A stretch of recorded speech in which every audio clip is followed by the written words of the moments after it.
Welcome to the library studio here as part of the Yahowah blog. I'm your host, Craig Winn. This has been an amazing journey that we have progressed upon through the prophetic testimony of Yahweh through one of the most extraordinary men who ever lived, Yahshua. He is known as Isaiah. We have verification of this prophecy that goes back now 2,300 years to the 3rd and early 4th century BCE because of the great Isaiah scroll and the other texts of this prophet found in the caves above Qumran. And in it, when we turn to the 56th and 57th chapter, we find testimony that is unlike any other. It is profoundly important for our day.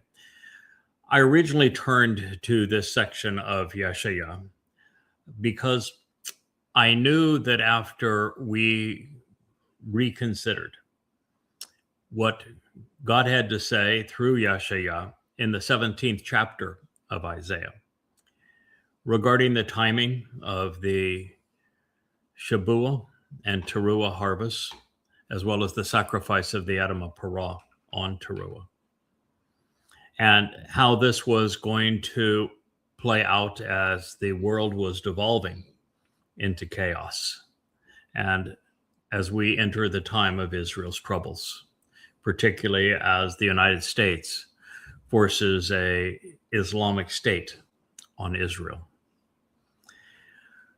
We went here to confirm that all of this was going to happen in a way that we had been interpreting the words, which is that the two harvests will actually cause people to disappear, their souls to be removed, their bodies to vanish, such that the world doesn't know where they have gone, but yet Yahweh has welcomed them into his company.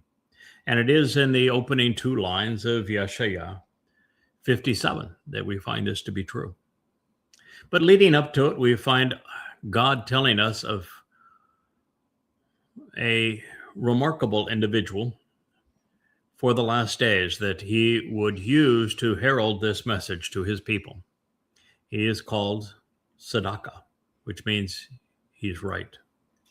He is announced as the Nakar, which means he's an observant foreigner. And he presents God's testimony as never before. But as we move forward, and as he is part of this Shabuwah Katsir, or harvest, which is the next fulfillment of a Moedim in Yahweh's schedule, we find that he is opposed. There is, by God's own parlance, a demonic woman, a despicable whore, using his terms, who opposes him. And God will make 10 verses, which comprise some 20 statements, specifically about her and her ilk. Devastating. It overwhelmingly the most aggressive and specific attack from God on any person or group of individuals throughout the entirety of the prophets. And it's specific to this woman at this time, and those who have allied with her to denounce the message of Yahweh and of Yahweh himself, even changing God's name in the process. And my first concern as we found this is that why would God give this much prophetic ink to such a insignificant imbecile? That's what they are. They're insignificant. It's a group of 8 to 12 people, meaningless, dunderheads at best. And each time they make a claim, were able to demonstrate their wrong instantly without effort. The very passages they picked to make their point destroy them. It's kind of like Paul in his letters 2,000 years ago. And so we are, Rich, we have a Wookiee that would really like to get in if you wouldn't mind. Wookiee went out for a stroll, but he likes to be part of these podcasts, so we'll accommodate him. And so my question has been, since I have been doing this, why would God be so vitriolic towards this otherwise insignificant cast of characters? And we're going to get to that answer because this is not a common rebuke. God names names, and he condemns this caste to hell. Now, before we re-engage, and we're going to go through a review in our process of re-engaging, so you'll all be caught up, I do want to mention what has happened these last few days, because clearly Donald Trump is proving with every word and deed that I have correctly interpreted the prophets and recognized that he is demon possessed and that he is the corporeal manifestation of Satan. He is the one the prophet spoke. He's the one that Christians know as the Antichrist. He's had quite a week, continuing to steal as a pirate oil tankers. The last one off the coast of Iceland that was crewed and belonged to Russia. The one prior to that belonged to China. He invaded a country. He abducted its leader. And he abducted him on the charge that he was the head of a narcotics cartel, only to rescind those charges during the indictment phase before the judge. You know why they rescinded those charges? Not only can't they prove them because they're not true. Maduro was not the head of a drug cartel. But you know who was the head of that drug cartel? Who founded it and was running it? The American CIA. And so disclosing information pursuant to that would be rather embarrassing for the Trump administration, for the nation. So they dropped those charges, which means they had no grounds to abduct him. And of course, now Trump is belligerent and says, we took over the country. So what? We're going to take its oil. So what? We're going to run it. So what? What's next? Greenland? Cuba? Panama? Or Iran? Or all of the above? What's next? And how many MAGAs are out there going to be cheering him on as he begins World War III? And when you're playing chicken with the Chinese, you're putting your nation in a position where it's economic suicide. If they don't respond aggressively, they will continue to work behind the scenes and have total compliance on undermining the dollar with their alternative. And if they do respond, they will crater your economy instantaneously. Is it going to be an instant death or slow death for America vis-a-vis the Chinese? And with the Russians, it's the certainty of a nuclear exchange. Trump seems convinced that he can continue to push Putin's buttons and that Putin won't respond, cowering. And if he does, he'll just continue to take more and more. But will Putin respond? If he doesn't, then Trump will continue to be belligerent And his next target after Cuba and Greenland will be Iran. If he takes Iran, after taking Venezuela, he assures that China and Russia will have no choice but to strike back. China economically, Russia militarily. It's exactly as the prophets foretold. Trump is the instigator. The world is on the cusp of annihilation. And then, of course, we have what happened in Minnesota. Miss Good, murdered by an ICE agent. I've seen the film and the camera angles from every which way. It was murder.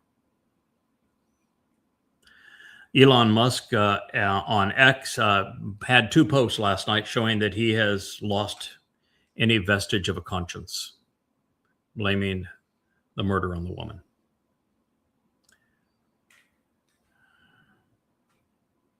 Trump posted a similar response, blaming the woman's death on her, lying about the ICE agent. ICE has become the new Gestapo. Their racial hatred is directed towards Hispanics rather than Jews, but they are the Gestapo.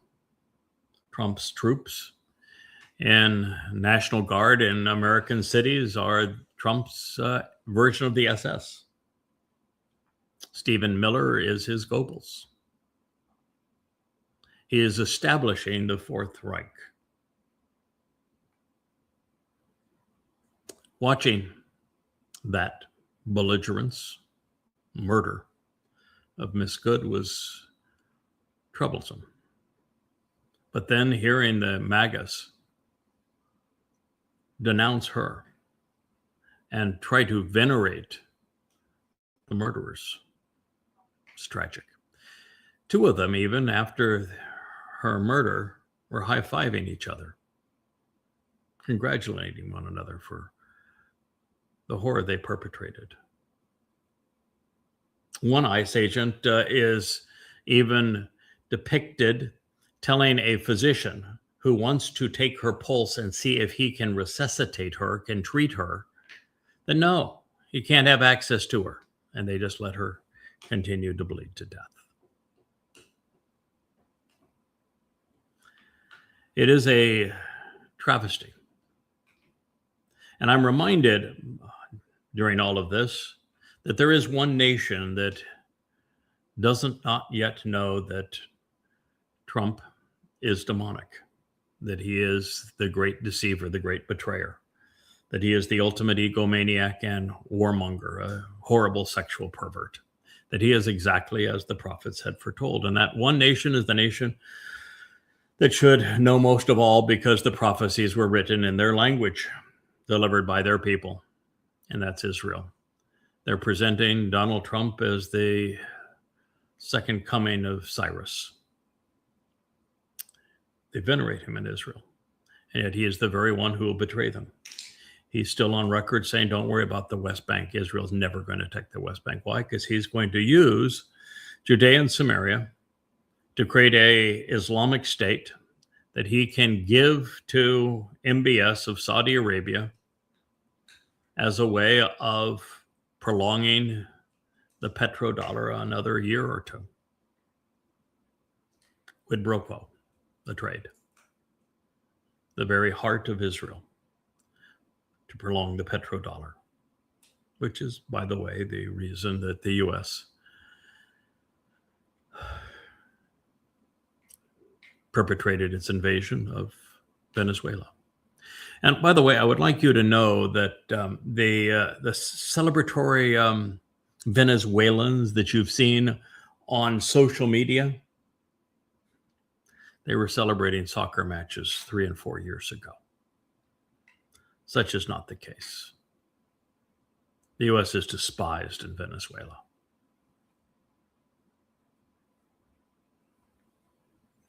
All right, so that you know the timing that we're operating under and how rapidly the world is devolving, how accurate the prophets have been, I would like to review the words of Yahweh as he revealed them in Yeshayah 56, as we then begin into the 57th chapter before we press on.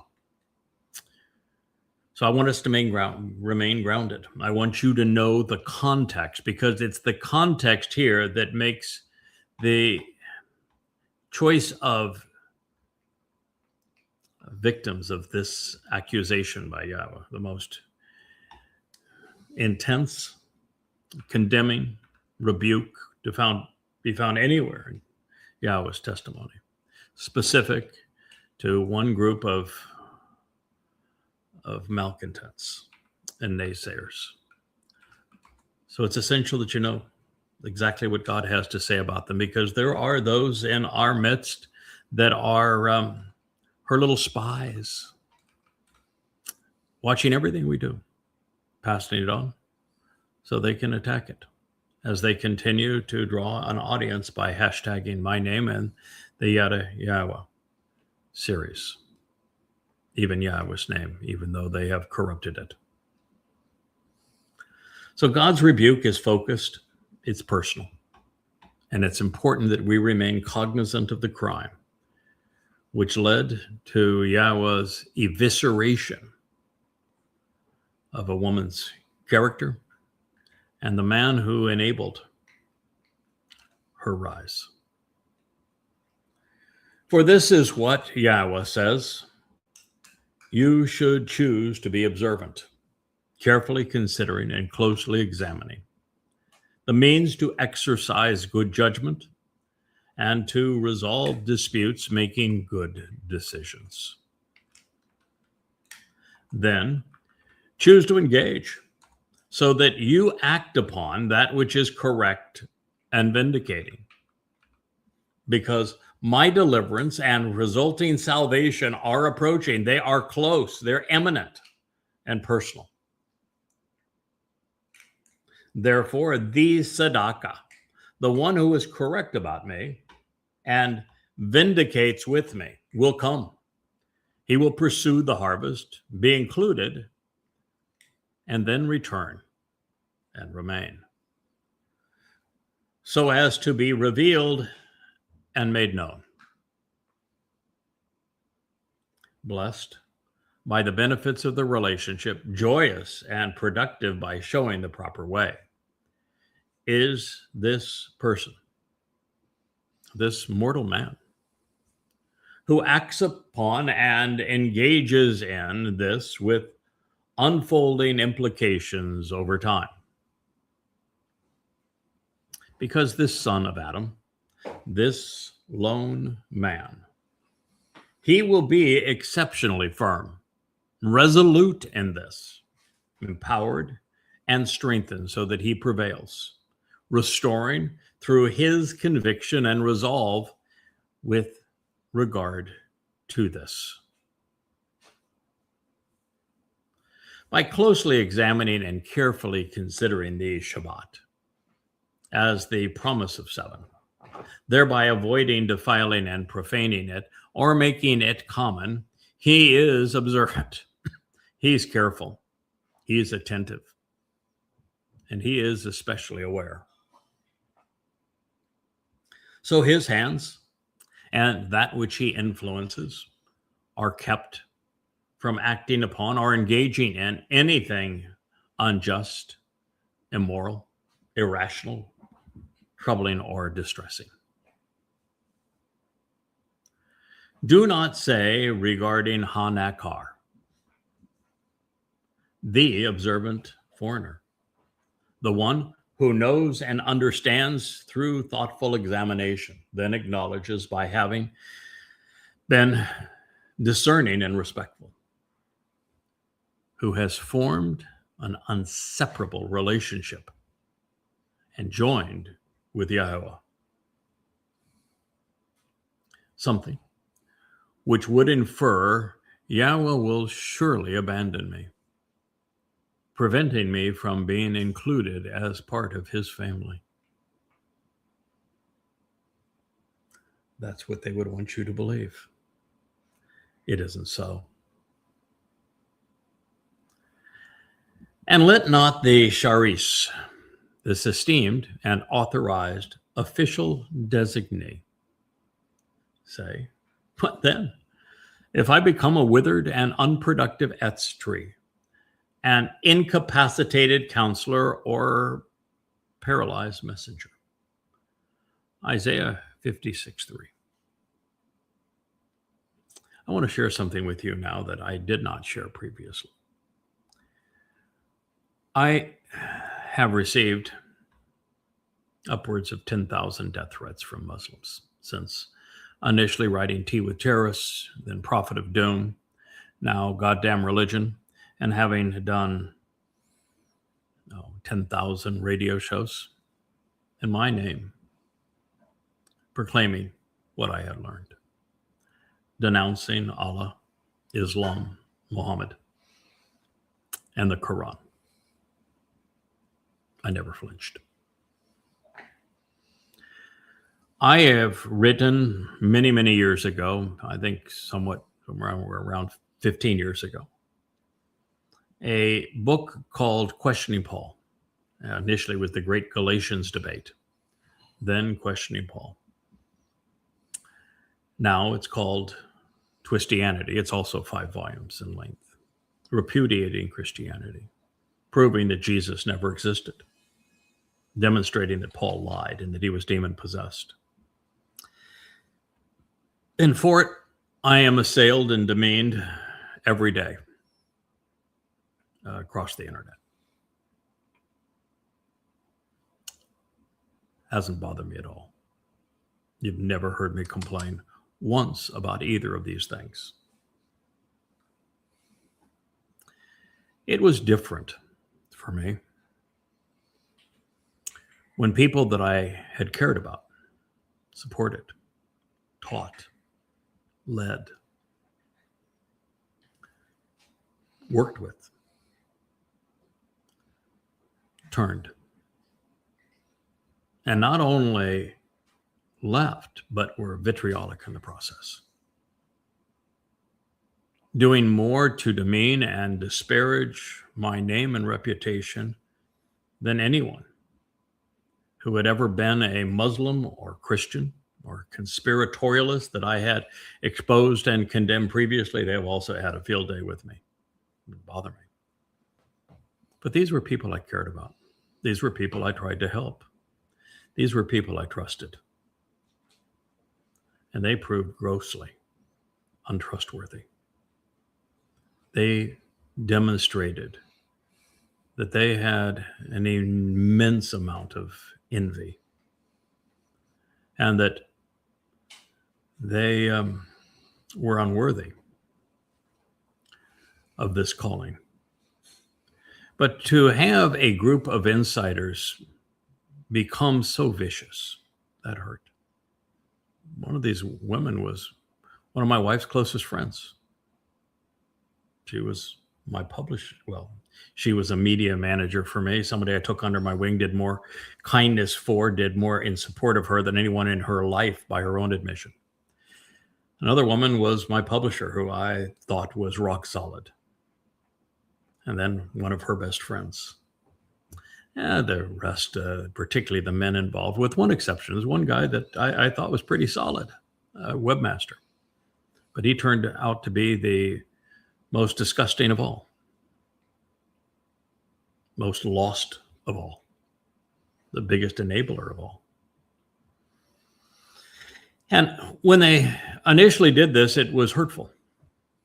You know, it's one thing for somebody that you don't know who has read something that you have written and doesn't understand it to say, I won't kill you. Yeah, I've had thousands of those. It's another thing entirely. When people you were close to, that you talk to on a daily basis, turn nasty. And the very books and person that they had worked tirelessly to support, based upon one psychotic woman's mental breakdown, decided that they would have giggles by hashtagging my name and the books that I had spent 24 years writing, to draw an audience in, to disparage the translations and presentations of thousands of unheralded insights regarding Yahowah, the reintroduction of his name, the realization that his beloved son served as our Savior, and to disparage me personally, writing all manner of hateful things and doing the same to my wife. That's a lot more painful. And it's debilitating. I recall at the when we saw them come up with their site that is specifically devoted to drawing an audience by hashtagging my name and yada yada. That there was one moment where I went to Yahowah and said, I didn't bargain for this. This pushes the threshold. It's personal. You promised to protect my family, and this is vicious. I don't deserve this. What are you going to do about it? Yeah, I was frustrated. It's closest to a Moshe moment I have ever had and may ever have. And I'm telling you now, bringing you into my confidence in this. I was frustrated. Because when you get down to it, ultimately, two things are true. One is that the medium that I must use to prevail in this mission is integrity and confidence. Your immediate recognition that I not only know what I'm talking about, but that I'm transparent. You can trust what I'm saying. And of course, they were trying to steal that. But the second part is that this is a job that cannot be done alone. I'm sitting here in front of the camera with all of the lights on and looking you in the eye, but it's Rich over here that is running the show. We can't do it without him. It's Leah that creates all the branding. It's the likes of Stephen and Kevin and others that manage, Anne, who manage all of the social media accounts where this information is distributed. I have a beloved fact checker and editors. My best friend over the years, who is our webmaster, reestablishing our site and our publishing situation with Amazon. I cannot do this alone, even with the infusion of Yahowah's 7 spirits. It requires help. And there's something about having people that you had trusted for a decade, that you were close to, turn evil. So evil that Yahowah says, I'm sending them to Sheol. That they're demonic. That causes one to say, how do I know I can trust anybody? If the people who were pretended to be this devoted can go this bad, that fast, and can be so easily fooled by a psychopath, even when everything she says is so easily proven to be untrue. God, who's next? So it was a very vulnerable kind of a position, because you're wondering, are there others out there that are just pretending? Who can you actually trust? Then I realized that's Yahowah's point. It's the key to the issue. It's why all this exists. It's why he took us back to the garden. It's why I came to understand that the whole issue with Adam and the reason that it was Yahowah who caused the fall of man is because he couldn't trust Adam.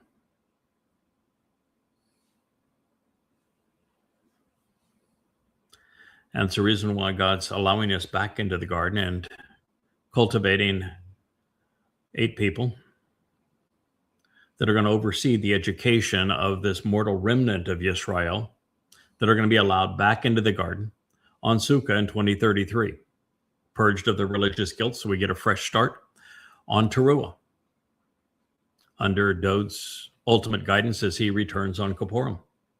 The reason that we're being allowed back into the garden is to get it right, to demonstrate to Yahowah that it is possible for a person to be trusted, to earn God's trust. That group didn't. Sure. Most of the blame lies at the feet of the psychopath that God calls a sorceress and a whore. But those who followed her, support her, ought to have known better, and they didn't. They gobbled down her toxic fruit and continued to eat it and spew it. Proved untrustworthy. And so this is God's moment where he's saying, I'm serious about this. I don't want anyone to come back into that garden or to spend a moment with me in Shamayim, in heaven, who can't be trusted. Simple. I knew them better than you did, is what God said. I knew they couldn't be trusted. I gave them the opportunity to hang themselves, and they did. And now, with this revelation, I'm explaining it all to you so that you know I'm really serious about this. God's not looking for a multitude of people. He's looking for quality individuals who are willing to listen, who are observant, who will engage based upon what they have seen and heard, and can be trusted. He's not looking for perfect people. They'd be boring. He's looking for people, if they make a mistake, they'll correct it and move on. He's looking for people, if they fall, will get up and get going.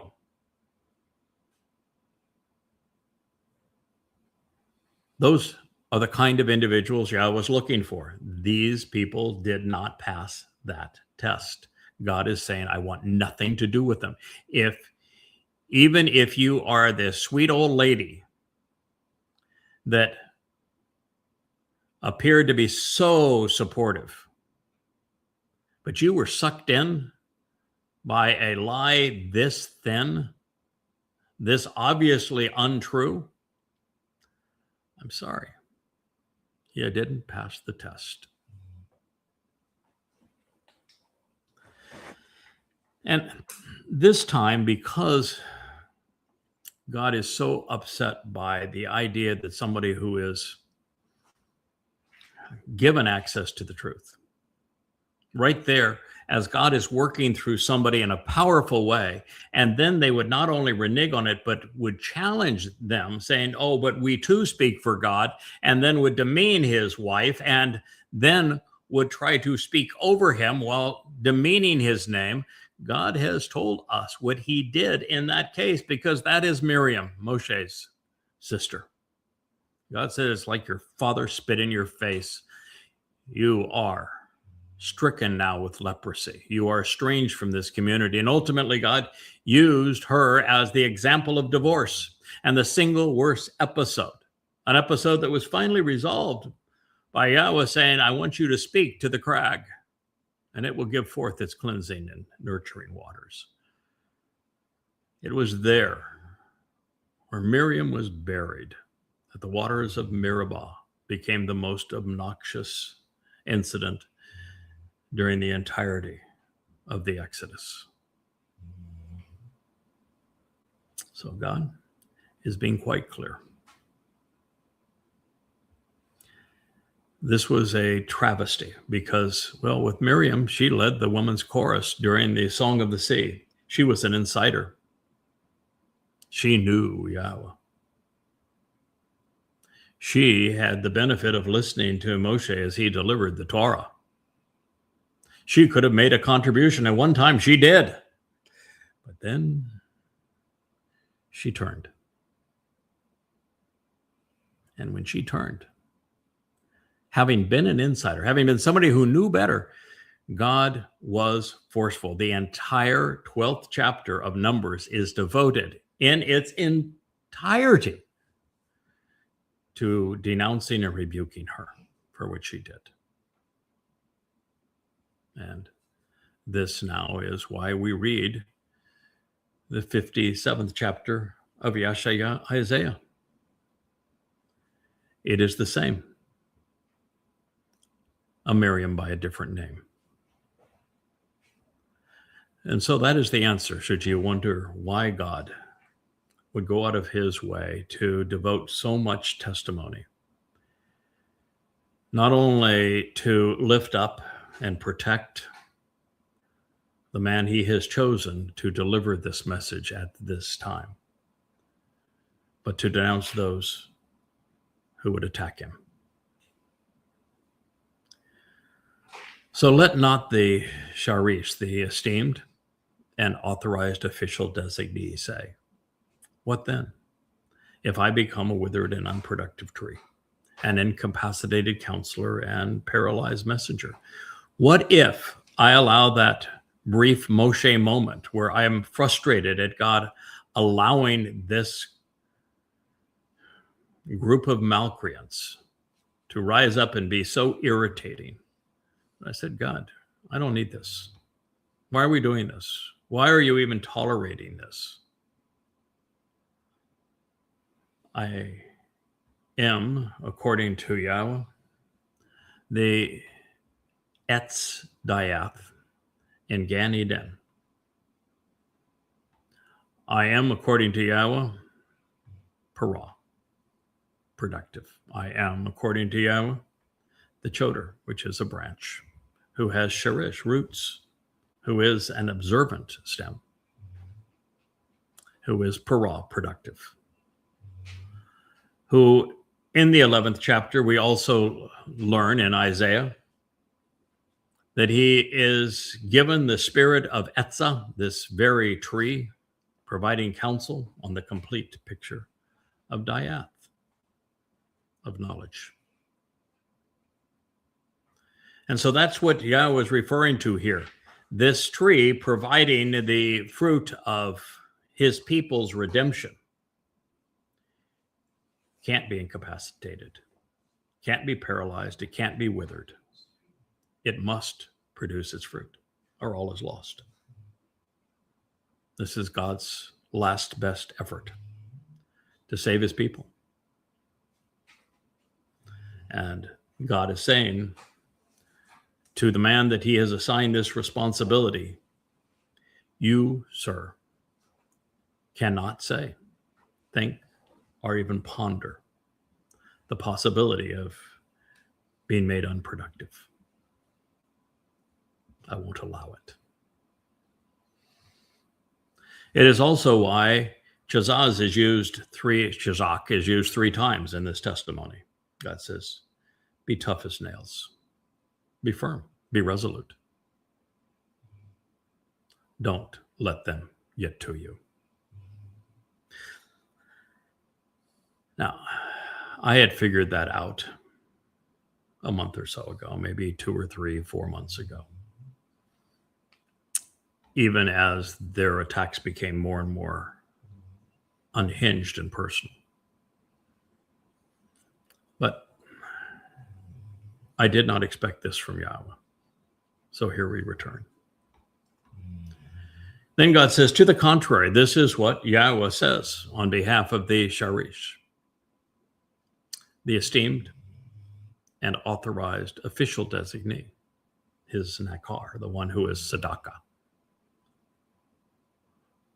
who have been, and he's speaking here plural, so he's talking about the team that he has assigned to him, have been subject to castration. What is the purpose of castration? Castration is part of the meaning of sharish. First of all, what animal is castrated? A bull. A bull. That's the role that Yahowah has asked me to play. Why is the bull castrated? To make him unproductive. And let not to the contrary, this is what Yahowah says on behalf of the sharish, esteemed and authorized official designees who have been subject to castration as a result of the positions they have taken as leaders. They provide guidance regarding the benefits of the relationship by being consistently observant and actually attentive while exploring and investigating my 7 Shabbat promises, which you need to know if you're going to participate in what God has going forward. The single most important day in human history was when Dod fulfilled matzah, removing our guilt. It occurred on a Shabbat. The next most important day will be the Taruw'ah harvest, the Shabuwah harvest, which is the harvest of 7 Shabbat. That's what Shabuwah means. And so we have to be observant and actually attentive, exploring everything that can be known about Shabuwah, about the harvest of 7 sevens. It, of course, will occur on a Shabbat.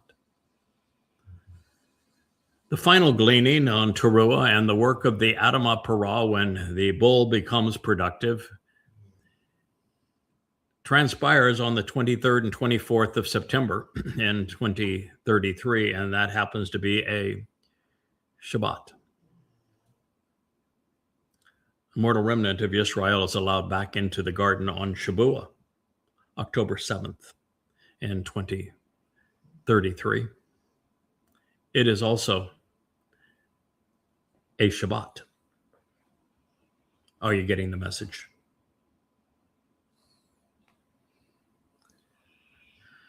So, they have chosen, preferring at this time, my will and my appreciation by revealing the correct path to the benefits of the relationship. If you're part of Team Yah, then God wants you to know that from his perspective, you've chosen to be here. You've chosen to benefit from pleasing him and for being in the center of his will. And you're doing so by revealing the correct path to the benefits of the relationship that are delivered on those Shabbats: matzah, Shabuwah, Taruw'ah, and Sukah. Therefore, they are positioned to be Chazaq.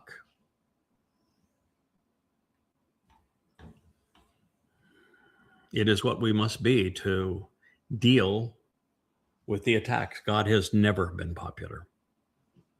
Everyone who has ever spoken for God has been condemned. The vitriol against Yahweh's voice, his message, is shrill. It's vicious. And the only way you can endure it is to be Chazaq. Chazaq. I see it emblazoned on the screen. It means overpowering, intense, uncompromising, firm, unrelenting, effective. Chazaq. And what are we to be uncompromising and firm resilient, even fiercely protective of my covenant, my family. Defend my family. And to defend my family, you must not allow anyone who does not belong in my home. And those who do belong in my home, you should follow my example and defend them with your last breath. God is defending his Nakar. He is defending his beloved son, who is the exemplar of this covenant to Dode. He is defending his family against the naysayers who covet it for themselves, who claim to be covenant but are not, who claim the Shabuwah harvest but will be left behind, who claim heaven and have earned a ticket to hell. That's God's response. That's how he becomes fiercely protective of his covenant. Do you have what it takes to be fiercely protective of Yahweh's covenant family? You know, Chazaq is not a timid word. There is no modesty in this concept. It is the antithesis of meek. It's tough as nails, totally uncompromising, standing up, back bowed, chin out, fists up. Chazaq is tough, fierce, totally and completely uncompromising, rigid, forceful, intense, bold, courageous. Chazaq regarding Yahweh's covenant family.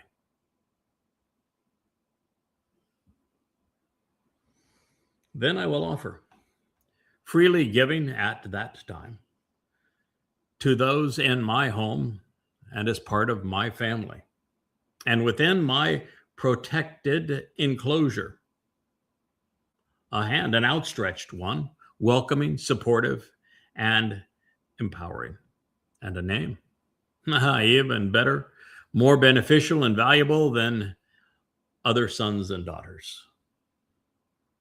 The group that prevails to the end, that remains steadfast, committed, courageous, bold, empowered, enabled, that group will not only enter the protective enclosure of our return to Eden on Sukah as the enablers of the mortal remnant of Yisrael, so that they come to understand what they must do to earn Yahweh's trust. That God is going to empower every one of you. He is welcoming you into his home. You are the most important enablers of his desire. You will receive a name from Yahweh, more beneficial and valuable than any other. As my friend Kevin said the other day, he liked the name Sharish, official, designee, someone they tried to make unproductive. It's a good name indeed. I rather like the one that Yahweh first gave me a long time ago, Yada. Each of us can have our own, or we can just allow Yahweh to give one to us. And I will give to him an everlasting and eternal, personal and proper name, a designation and reputation which, for having shared the benefits of the relationship, will never be removed or taken away.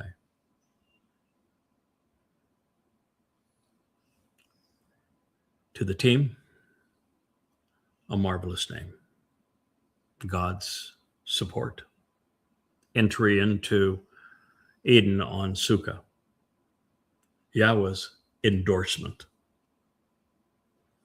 And to the one leading the family at this time, protecting the family, his Nakar, also an everlasting and eternal name, which is associated with having shared the benefits of the relationship, Asher, which will never be removed or taken away.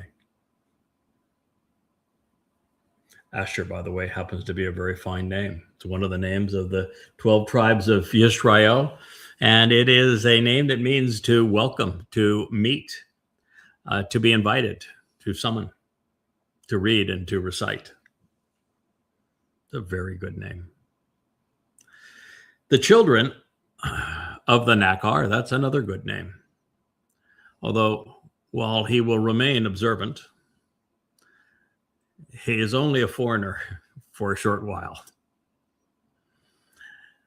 So the children of Hanakar, so he's speaking of this team that is invited into the protective enclosure of Eden during Sukah, who are the Sharish, the designated and official agents of God's purpose, who formed a personal relationship with God, who seek his will and to please him. No matter how old you may be or young, he is saying that you're my kids. This is said in a number of places, and don't worry, I may not be the world's greatest dad, but that's not the point here. The point is that my first order of business, since Yahowah has called you my children, is that I'm going to give them to Dode and say, they're yours. I will remain at your side, and I will serve you and them in every way you ask. But these are yours. The children of Hanakar, the observant and discerning foreigner, have formed a relationship with, and they adhere closely to, Yahowah, not Yahweh, not the mother God, to Yahowah. And they serve, attend to, and assist him, not her.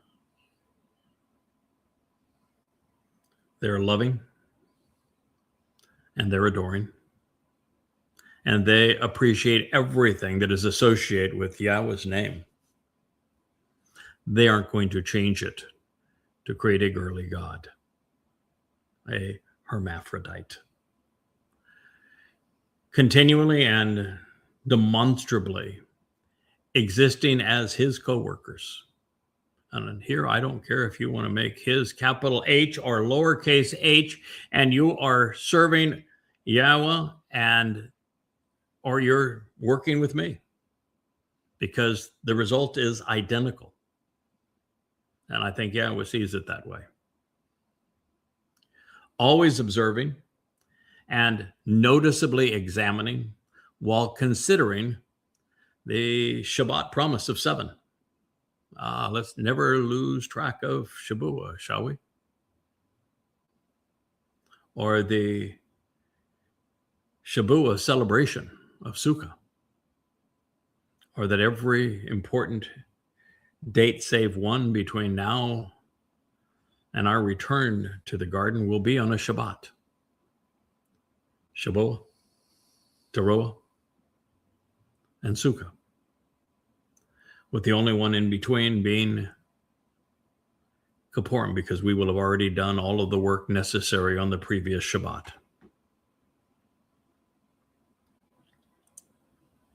Always observing and noticeably examining while considering the Shabbat, the promise of 7, making it special by avoiding disrespecting it, like stealing it and claiming that the Shabuwah harvest is your own.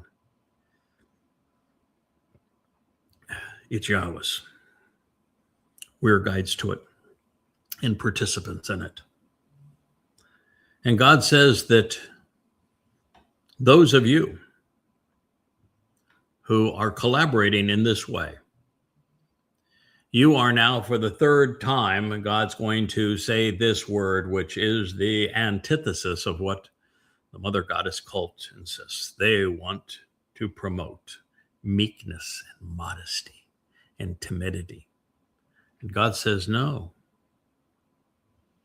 The characteristic that defines those who are in association with him, who defend his covenant family, who defend his name, who work with him right to the end in support of Shabuwah.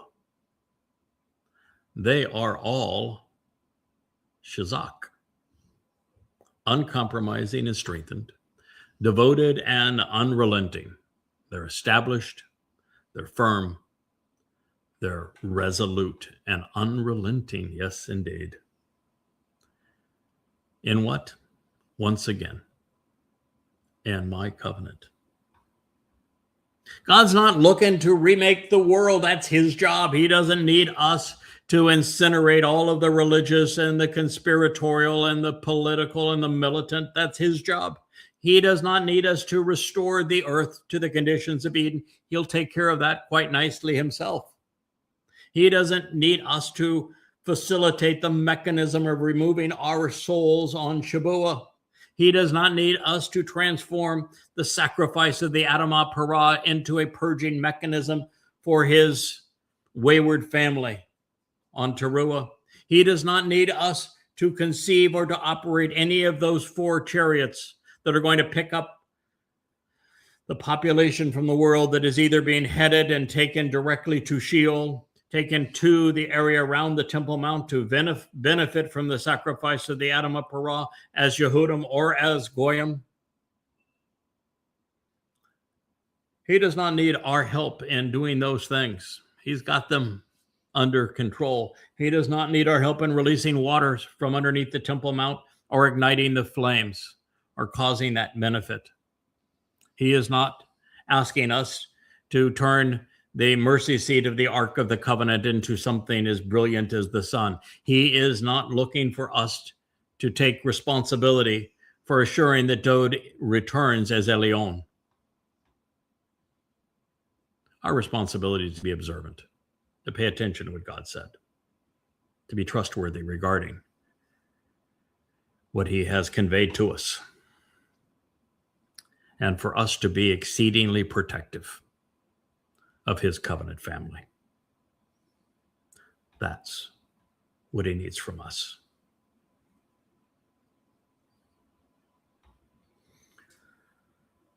I will bring them at this time to my set-apart mountain.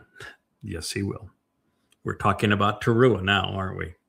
I will cause them to rejoice such that they are elated in my family and in my home, to be distinct, separated, and set apart of those engaged in intervention and intercession who are judgmental and decisive, such that they can assist with the people's evaluation. Their uplifting and elevating offering and their sacrifice, which is slaughtered for them, will be acceptable and approved, especially satisfying on my sacrificial altar. There's only one of us who is sacrificing his Bashar body. It'll be myself, as the al-aqsa. But every one of you who works with me in this regard, who is going to be there at this time, well, you're offering something that is exceedingly valuable. Your devotion to Yahowah, to his beloved Son, to the restoration of his people. God wants you to know that he is accepting and approves and is highly satisfied with what you're offering. I did learn something yesterday when translating Yeshaya 57:15 that was transformational in understanding what Dode endured on Pesach and Matzah, and what I will endure on Taruwah as my body is sacrificed. The last kill of Donald Trump. A wonderful, lovely woman was taken yesterday. It wasn't his first, and it won't be his last, but I will be.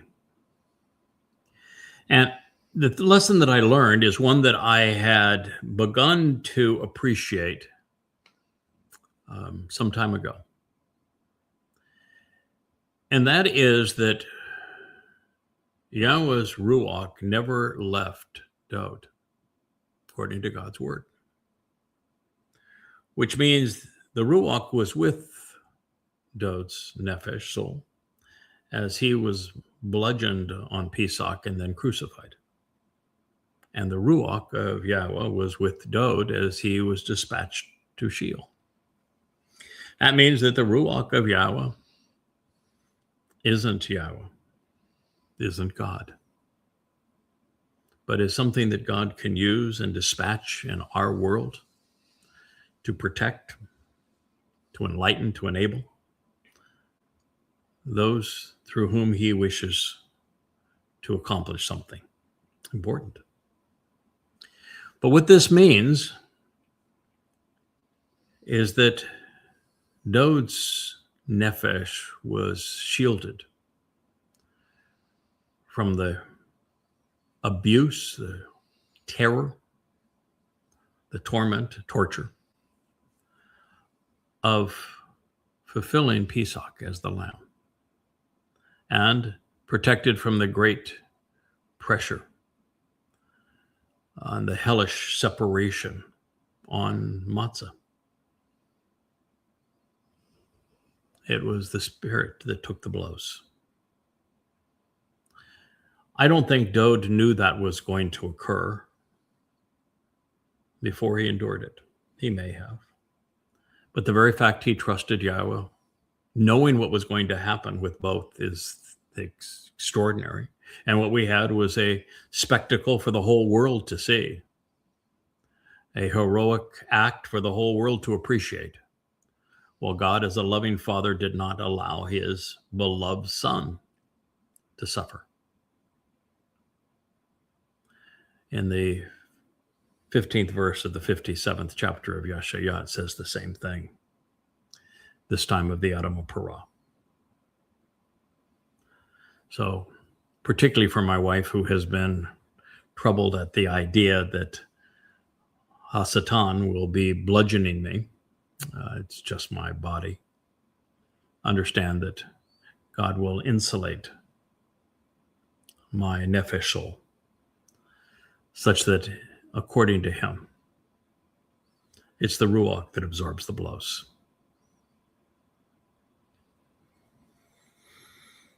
This is because my home and family, God says, will be invited and summoned, read and recited, and called out and proclaimed.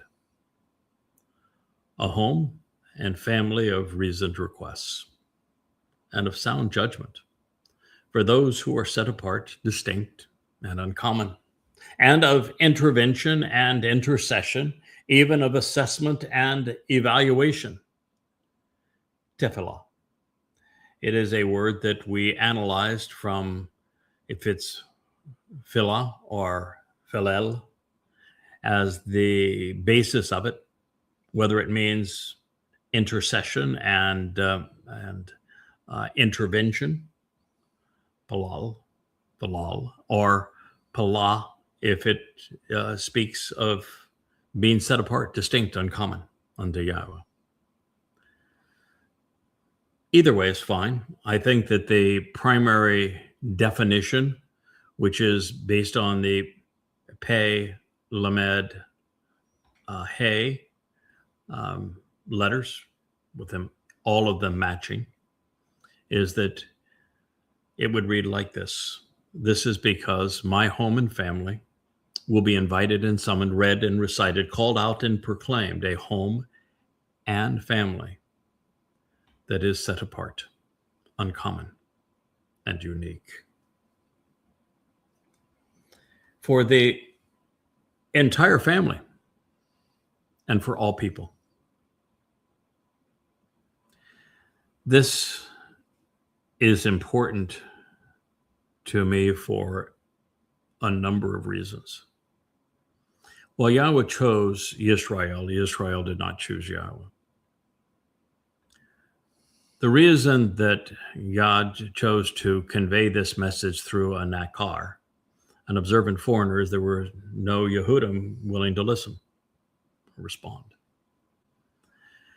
And by saying it this way and concluding God's story as he began it, says everybody in the beginning of God's story is a Goyim. Adam, Chawah, Noah, his family, all Goyim. Abraham, Sarah, Goy. Yishak, Jacob, they're Goy too. Everybody initially is a Goy. And that's how God's finishing the story, with his recalcitrant and embittered people in between. And ultimately, there will be two spiritual chariots that bring people back to Jerusalem. And while they have different roles, at least initially, one is the workers, the other, well, they're both work. It's just different kinds of work. Because if you're not working, you're not going to remain in Eden. It's a prerequisite. But of Israelites and of Goyim. And there's so many people who are Goyim who accepted Yahweh's invitation to be part of his family and have remained part of his family along with the Israelites and Yehudim. And so as we know and we hear the Yahweh's plans to have two groups of people brought into Jerusalem, and that a group is brought in based upon their attitudes and aptitudes who are Goyim, who are not overtly religious or political, and they will benefit from the sacrifice of the Adam of Parah, although they will enter the millennial Shabbat as workers. That's not a sentence. That's not a condemnation. That is an opportunity. And the covenant will be available to all people. All of them will have that opportunity over the 1,000 years to earn that right. Yahweh, my upright one and foundation, who gathers and assembles yet again the scattered of Yisrael, those who engage and endure with God. This is what God is doing on Taruwah. He is gathering his scattered, just as he said, from the four corners of the earth in these four chariots. Although one stays in Jerusalem and just gathers those around the Temple Mount with Eliah and with Yada, and one escorts the religious Jews dressed in black in a black chariot to Sheol, a black hole. Consistent theme there, don't you think? And the white one brings them to be purged, and this non-overtly religious and political Jews to be purged by the sacrifice of the Adam of Parah, and the dappled chariot is for the Goyim. So God's going to gather and assemble yet again the scattered of Yisrael, those who engage and endure with God. And he's announcing this in advance of its occurring. And he says, I will obtain, bring together, and assemble before him, masculine singular, those collected and obtained by him, masculine singular. Now you might say, why would God give a man credit for what is obviously a miraculous act? It is, but God bringing his people from around the world on Taruwah into Jerusalem to position them around the Temple Mount to benefit from the sacrifice of the Adam of Parah is all God's doing. I mean, the Adam of Parah's role, the Nakar's role at this moment is to die, sacrificing his body. Any idiot can die, right? So why would you give the idiot who's dying? I'm using that term facetiously because God doesn't think I'm an idiot. And it's only my body that succumbs, not my soul. And spirit is protecting my nephesh during the process. But why would he give credit to the guy playing the part of the bull? Because it's his nature. And because it didn't happen by accident. God made a decision 3,450 years ago that he was going to pick people through whom he would speak. And so those who are gathered will be collected and obtained by the words he has shared. By that time, he will have had 32 years invested, with another 8 years of hard work to go at the beginning of the return to Eden during Sukah for 40, so it will match Moshe and Dode before him. But it's his words which has resonated finally and collected and obtained these people. They wouldn't be there without those words. And so God is sharing credit. It's his nature. If he chooses someone and enables them and then wishes to share credit for what he is achieving through him, then that is his prerogative. And it's not just that is God's right to do so, it's his nature to do so.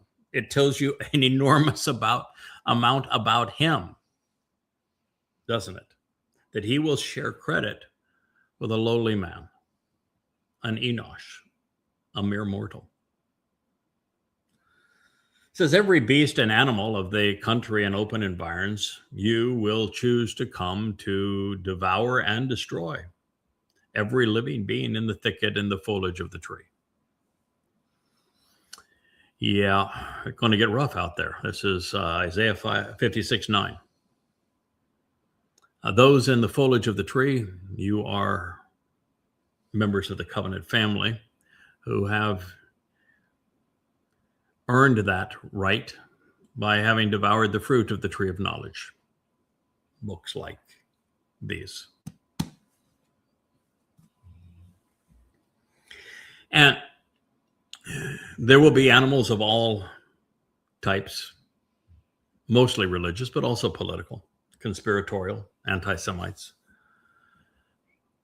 who will have come, well, largely for the last jihad. But, you know, today, MAGAs are as vicious as Marxists, and they are almost as vicious as Muslims. The world will turn against, not only against Israel, but against those representing Yahowah. So every beast and every animal, the open environs will come. They're going to try to devour and destroy everything in the thicket of the foliage of the tree. 56:9. Those who are watchmen, who are assigned to be lookouts, well, they're going to be blind to all of this. All of them are ignorant and opposed to Yada. God plays favorites. You don't score points with God by opposing those he has chosen. They're all doing so without understanding, without revelation. They're completely unaware. They're unable to teach and are therefore clueless. They are universally contemptible, rife with emotion, akin to dumb dogs, incapable of intelligent speech. They are without the capacity to understand or the ability to prevail, and they will not succeed as they are utterly incompetent, unable even to bark, panting while dreaming and thus hallucinating, lying around smitten with their inactivity and lack of awareness.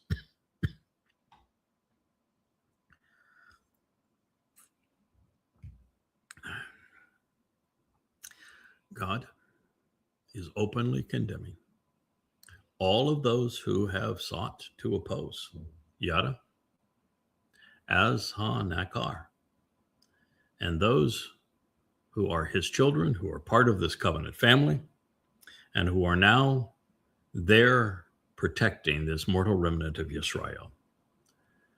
And God is not impressed with them. And he is on record saying, bark as you will, try to bite as you will, try to devour those in the tree of knowledge. If that's your last hurrah, it will be for naught. You are dumb as stones. And so those overly emotional whores and malcontents have an intensely fierce soul. They're stubborn. They're self-willed.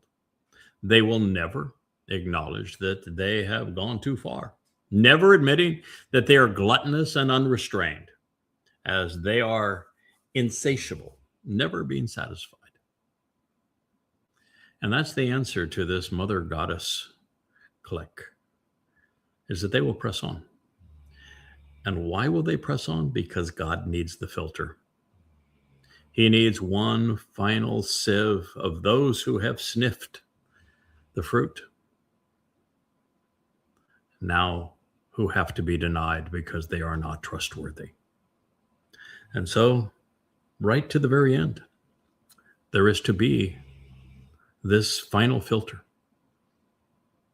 So it goes beyond the filter of religion being excluded, the filter of overt politics causing estrangement, the filter of conspiratorial anti-Semitism that is so rife in today's world that precludes access. There will be this final filter, and that Yahweh is going to excoriate them in a moment. No one who is untrustworthy is going to be allowed into Yah's presence. Those acting as shepherds, clamoring for authorization, to lead and to feed the flock, they're not Yada, because they are ignorant and irrational, devoid of understanding, neither perceiving nor comprehending, and thus lacking the capacity to make intelligent connections. All of them, they've turned to their own way. Every person after their own ill-gotten gain and dishonest advantage, acting like thieves, without exemption or restraint, and at the very end, to their demise. What is the very basis of Judaism and Christianity? Of men acting like thieves, stealing God's beloved dotes, his titles and his achievements. Dishonestly acting like thieves by coveting and claiming God's authorization for themselves while denouncing his testimony, even changing his name. They're the ones acting like shepherds. They're the ones pretending to be authorized to lead the flock. But God's saying they're not Yada. They're ignorant, they're irrational. They lack the capacity to make intelligent connections. All of them have turned to their own way. Every person after their own ill-gotten gain and dishonest advantage, acting like thieves, without exception or restraint, and to the very end and to their demise. You should agree, therefore, to come, consenting to assemble together to change these things around. I have decided to obtain and accept, they are saying now, intoxication with the confusion and in sobriety that wine causes. So this is their modus operandi. They are saying, inviting others into their company, where they're saying, come on, assemble together with us. We can change things around. We can all be similarly intoxicated and confused. We can incapacitate judgment with wine. So we have chosen to be habitually inebriated, constantly consuming alcohol and sundry liquors to the point of an incapacitated judgment through these fermented libations. God is saying that their rhetoric is intoxicating, that they dull the senses. The reason that driving while drunk is a crime is because it dulls your reflexes and forestalls judgment. So you don't have the judgment to know that you shouldn't speed, that you shouldn't run the red light, that you should be careful of where you're going. Because if you're not, you might kill somebody. He's using that same thought as a metaphor here. Then they're saying, according to God, this is his projection into their mindset. Therefore, it will be and he will exist like this day, tomorrow. If the days to come are opposed, if they're delayed anyway, at least to a significant extent, for thousands of remnants. That's the cry. It's one thing to intoxicate people so they miss the way, so they don't exercise good judgment, which he is accusing them of doing. It's another thing to say that, well, we can change the way. That if we claim that this day will be like tomorrow, and that there are days to come that can be opposed, they can be delayed, and to a significant extent, and as a result, thousands of remnants will miss the opportunity to capitalize on what God is offering. Yet there are thousands of remnants. God is saying that's the potential victimization of this cult. They went about using the advertising money that I had provided to solicit Israelis. And she has a group of them that she is deceiving. And God knows it. And he is none too pleased. Then the right and vindicated will vanish. As she precludes the Israelites from taking advantage of the Shabuwah harvest, because she's made false claims regarding it. False claims regarding the Taruw'ah leading it, saying that there is no Taruw'ah, saying there is no Towrah, saying there is no Nakar, saying that dough didn't fulfill Pesach Matzah Bakodim, so there really can't be, as God described it, a Shabuwah harvest. Changing everything around such that thousands of remnants will miss the way. But it's then at that time that those who are right and vindicated will vanish, disappearing, such that those who remain will not know where they have gone. No one will give it any thought or meaningfully ponder the implications.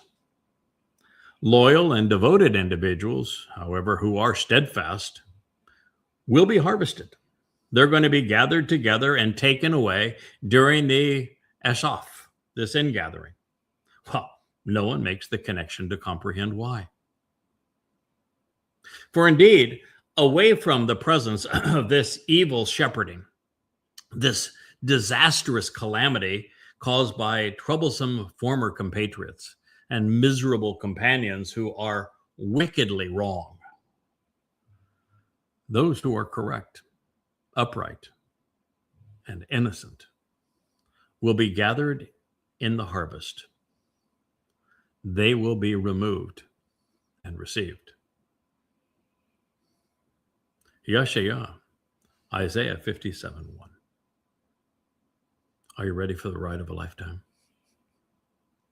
They will arrive reconciled and restored, intact and healthy, satisfied and content, blessed and prosperous, in favorable circumstances and saved. They will be spiritually restored and comfortably settled within his restful environs, moving about and walking around while conducting their lives in a manner which is right, honest, fitting, and proper. Isaiah 57:2. But as for all of you, those of you who are still present, wanting to approach at this time, you are the children of false pretenses. under the spell of an Anon, a demonic woman, a sorceress, deliberately conjuring a false spirit to obscure reality and to blow smoke.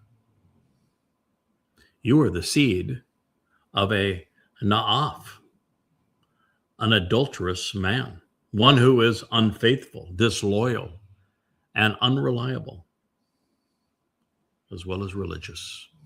That would be the Anon's enabler. We know him as D-Crud.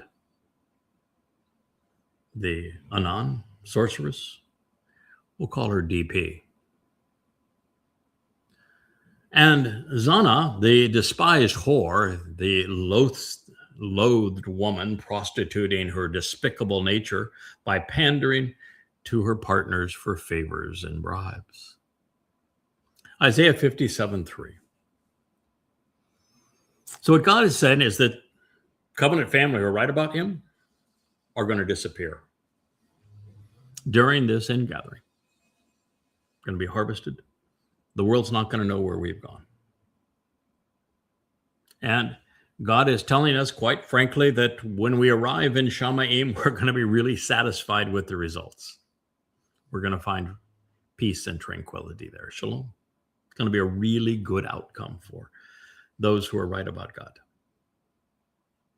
Those who have been Chazaq right up to the very last moment. But he says there is going to be a group that is deliberately left behind. And he says, of those of you who are still present, but wanting to approach Karab, written in the imperative mood, saying that this is what they crave, to be part of this harvest, but they're not. They're left behind at this time. That would mean they have to be someone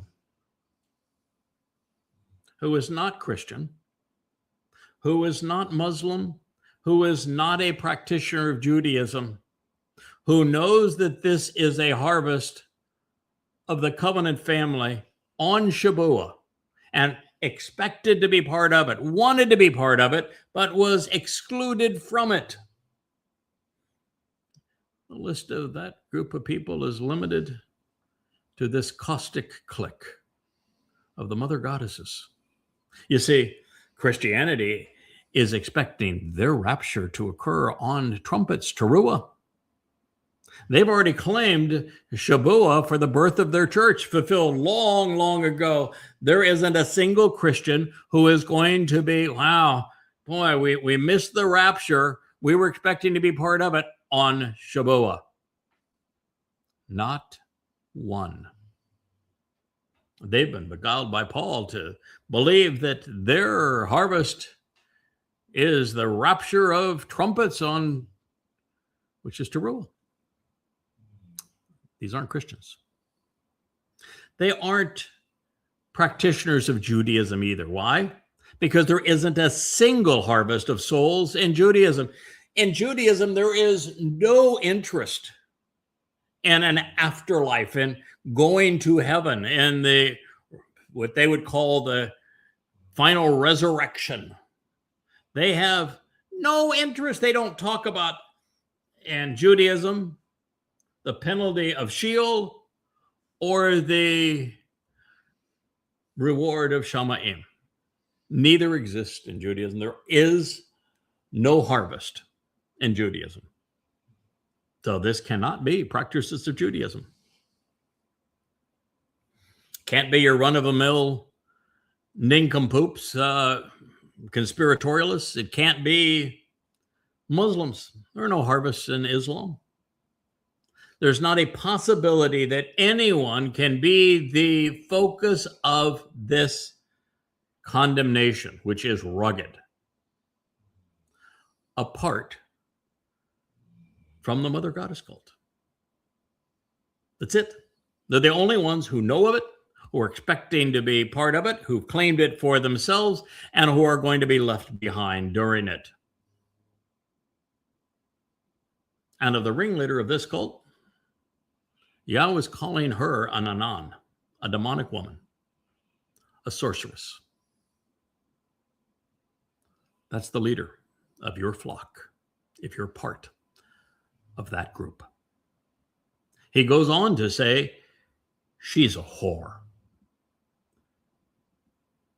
pretending love for all manner of gratuity. But she did not operate alone. No. Well, God's going to go on to condemn her in every possible way. He wants you to know, and me to know, and us to realize that her entire community and ability to attack yada Yahweh and yada and Dod's contribution during Chag Matzah in Yahweh's name is all possible because of a na'af, an adulterous man who was unfaithful, disloyal, and unreliable. Decrud, who built her websites.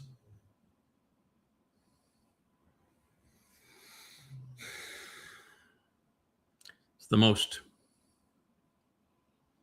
specific, condescending statement in the whole of the Torah and prophets.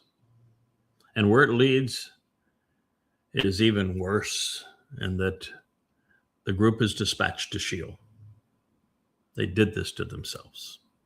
You expected to be part of the harvest because you tried to commandeer it. You actually wrote that Shabuwah was your harvest. And then you said that those who would listen to Yahweh's Nakar would all die. This is your doing. That psychotic woman who has misled you, according to God, she is demonic. She is a non. She is a despised whore.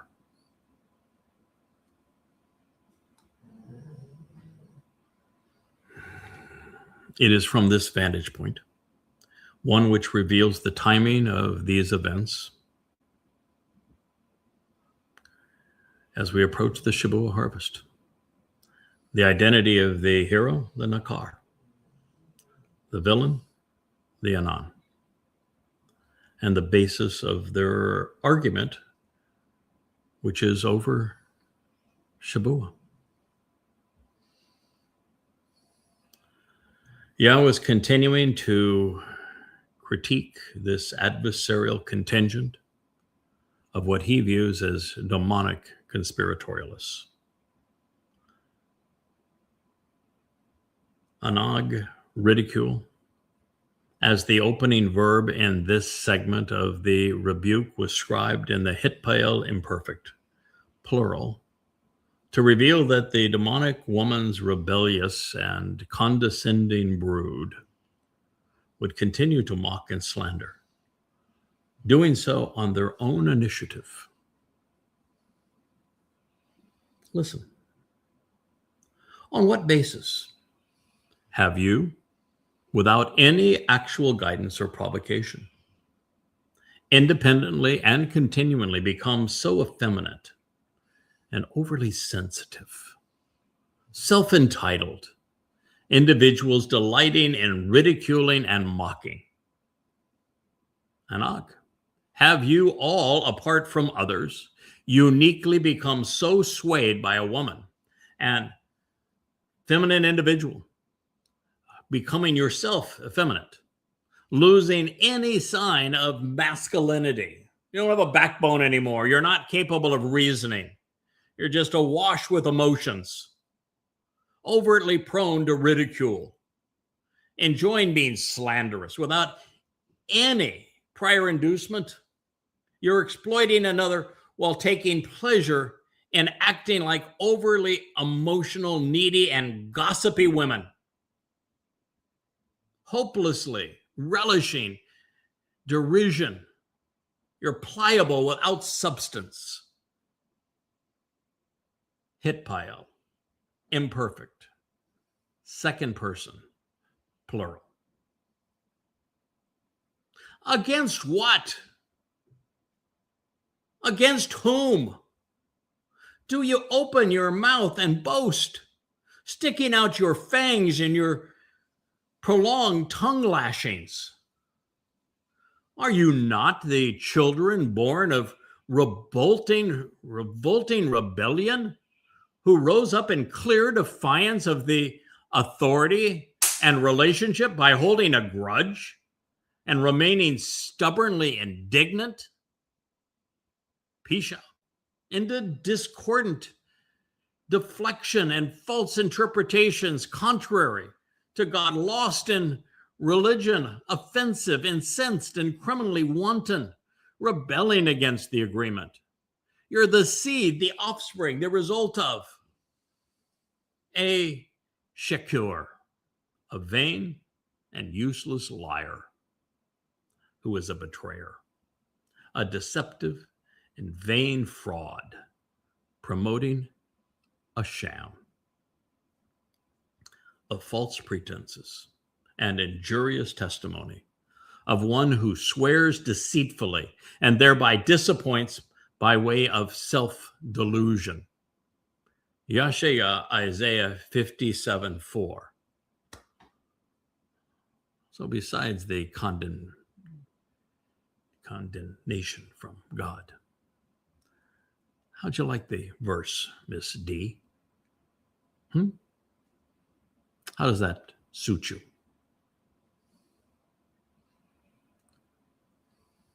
It's pretty straightforward, isn't it? God's saying of those who craved being part of the Shabuwah harvest, but were left behind, who knew about it, expect to be included, condemn those who were included, that you're led by a demonic woman, an unfaithful man, and that this woman is a whore. And he says, so on what basis have you, without any actual guidance or provocation, you were not provoked into this. You were not guided into this. You did this on your own initiative. You have no one to blame but yourselves, and that's true. Independently and continually become so effeminate, so sensitive. Oh, woe is me, I'm a victim. Self-entitled individuals, delighting in ridiculing and mocking. That is what you are. Own it. God knows exactly what you're doing. Against what? Whom do you open your mouth and boast, sticking out your tongue? Are you not the children born of revolting rebellion? Those who rose up in clear defiance of the authorized relationship, holding a grudge, remaining stubbornly indignant, even when you're proven wrong? You're the seed of a sheker, a vain and useless liar, a betrayer who is deceptive and fraudulent because she's promoting a sham. Doesn't get much rougher than that, folks. And the audience here is exceedingly finite. God's particularly upset when people who are given access to the truth twist it and use it against what he's trying to achieve. And that's what you have done. Addressing the demonic whores, malcontents, Yahowah explains that they will be acting, now are acting, on their own initiative. Remember, this prophecy was conveyed 2,700 years ago. That's how long Yahowah has held his breath regarding them. He has told us, recognizing that when we came here to validate that the Shabuwah harvest would cause souls to literally disappear, that were part of his covenant family, that were right about God, this is where he placed this rebuke, knowing that we would find it at this time and be able to share it with you. God is indeed very patient, is he not? So he's explaining that they're acting on their own initiative, not on his instructions. God further insists that there will be no basis whatsoever for their provocations, and there have not been. They made it all up. First it was Dee's claim that she was victimized and that she was defrauded when she defrauded my wife and I out of $20,000 and our trust when we were better to her than anyone in her entire life.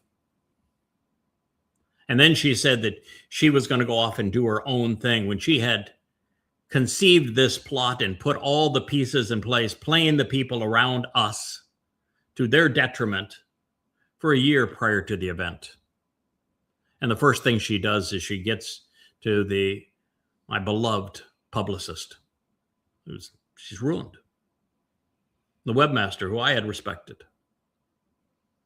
so that she could launch her own little bevy of con men and con women, all ringing in emotion, all doing everything they could to destroy. Childish in their behavior and their response. All been planned. And the unreliable one, the unfaithful one who sided with her, he wrote letter after letter saying, that they had to leave because I hadn't recognized the value of Spirit Mom. And that they were going to be the voice of Spirit Mom to save many by way of Spirit Mom. And the proof of Spirit Mom was in the 8th proverb. Now, the fact of the matter is that was an outright lie. No one in all of human history had made a bigger deal about the Ruach being feminine and of the influence of Yahweh's role in this regard to our salvation. I was so over the top in trying to project this that I had to go off and do a mama-ectomy to remove it. In other words, their basis for going off on their own was not only a lie, it was the opposite of what was true. And then they claimed that they found Spirit Mom in the 8th Mashal. Guess what? In the 8th proverb, there are that many references to M, which is mother. There are this many references to Ruach, which is spirit. There is no mention of a mother or a spirit or a mother goddess anywhere in the psalm. It was written, or the proverb, it was written by Dode to exclaim the virtues of being intelligent. Chakma, the very thing they lack. And then they would write letter after letter trying to disparage me. Yada Yahowah. And then change God's name. And every time they made a move, it was proven that they were untrue, and yet they doubled down. They were unprovoked. They did this to themselves. And they're relentless in their foolishness.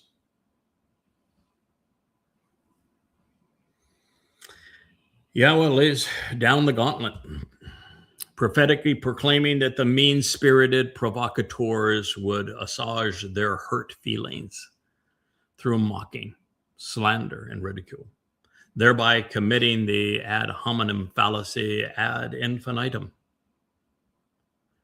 Without a valid justification or actual guidance or provocation, they will become a clique of gossipy women, pathetically pursuing derision. They will define themselves by their exploitation and exhortation. This will be their method. Hashtag Craig Winn. Hashtag Yahowah. Spew nonsense. That's all they've done. I thought they were insignificant, not even the value of naval lint. Yahweh disagrees. This is his longest, most specific, and most condemning assessment of any group of people anywhere to be found in the prophets. So I'm sharing it with you because he shared it with us.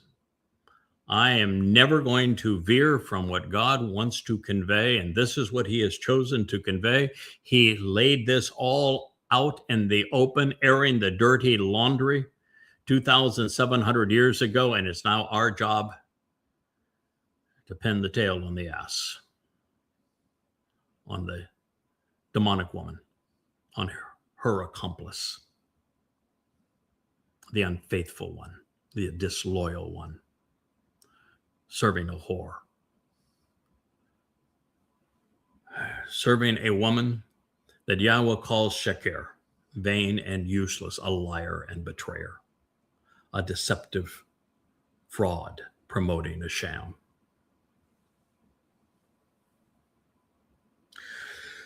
Having told all who were willing to listen in the 56th chapter of Yahowah that he would be that God said that he would reveal and enable his Tzedakah, his correct Nakar, observant foreigner at this time. Yahweh reveals that the boasts and the tongue lashings of the Zanas are exceptionally ill-advised.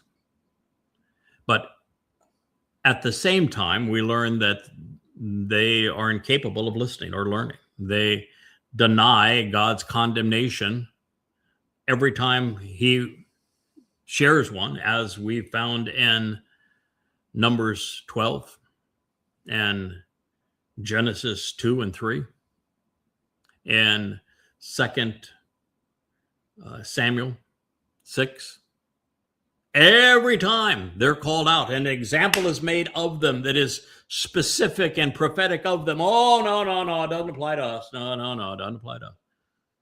I'm telling you what, this one, I don't care how you try to twist it. Now, the others were quite specific. They accused this Zanaz, this whores, this Anan, this sorceress, using the very specific crimes that she has committed. God was specific. There's really no denying it if you're informed and rational. This time, it is so far beyond any rational person's ability to deny. If you are part of that group, you're in deep trouble. God is disgusted by you. He says, your wagging of your tongues and your sticking out of your fangs is completely and totally unacceptable. You're unacceptable. Therefore, rather than children of the covenant, children of the Nakar, Yahweh announces that they are Yeled Pesha, born of rebellion. And indeed they are. And he's right. They removed themselves from the covenant, from Yahweh, from his Nakar, for no other reason than Pesha, defiance, indignance, and discord. When their claims have found a mother God and to be speaking for her are completely and irrefutably repudiated, as I have done over and over again, presenting them verbally in these programs and in writing on social media, posting them, rather than return to the fold, they demonstrated that they are hopelessly sheker, vain, liars, repugnant, betrayers, deceptive deceivers, knowingly promoting their scam. Unable to defend their claims, they hid. They blocked all access to their clique, proving that they weren't actually serving anyone other than themselves. Then, unable to attract an audience, they stooped to misappropriating my name and the name of these books of Yahowah. And so Yahweh reports that they are delusional, they're injurious, they're operating under false pretenses, and he's protecting the tree of knowledge. This is Yahweh's primary concern. He is chosen and he has enabled his Nakar, his observant foreigner, acting as his choder, his branch, to reach out and awaken his people from their stupor before his return. And this disrespectful and pretentious clique seeks to destroy his credibility, thereby negating our Father's intent. According to God, the Anan, demonic woman, who is Zana, despised as a whore, in concert with her na'af, unreliable man, are covetous and greedy, craving that which is not theirs to take. Just like Chawah, just like Miriam, just like Mikel. They are in defiance of the Almighty as a result of a senseless grudge. And so, like so many Israelites throughout the ages, they are embittered and they are indignant. The fact that these wretched souls continuously solicit followers by hashtagging my name, God-given titles, and website devoted to our collaboration, as well as the Yahowah series, 24 years of work translating Yahweh's testimony, is because of their intense acrimony. They have been whipped into a cantankerous frenzy. And as bad as that sounds, God has even more to say about those trying to topple the tree of knowledge. It's the story, is it not, of Numbers 15. And disavowing the ram and the bull, making it personal. And you, are you not those who burn with rage and who are so intensely and acrimoniously riled up and boiling over against the Ha'el, the prominent tree, and the leading ram, the doorway, and the prolific source of leadership? With Ha'el, God got them both, the ram and the tree, the doorway and the one leading the return.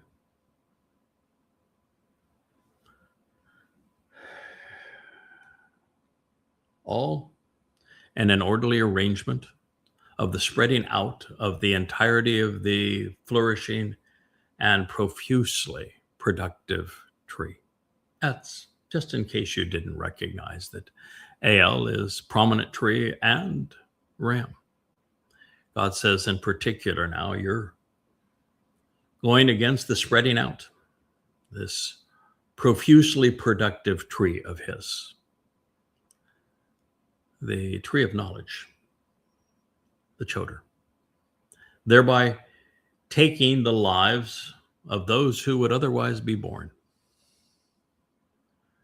with an inheritance, all from the sheaf, the branch, and Hasalah, the rocky crag.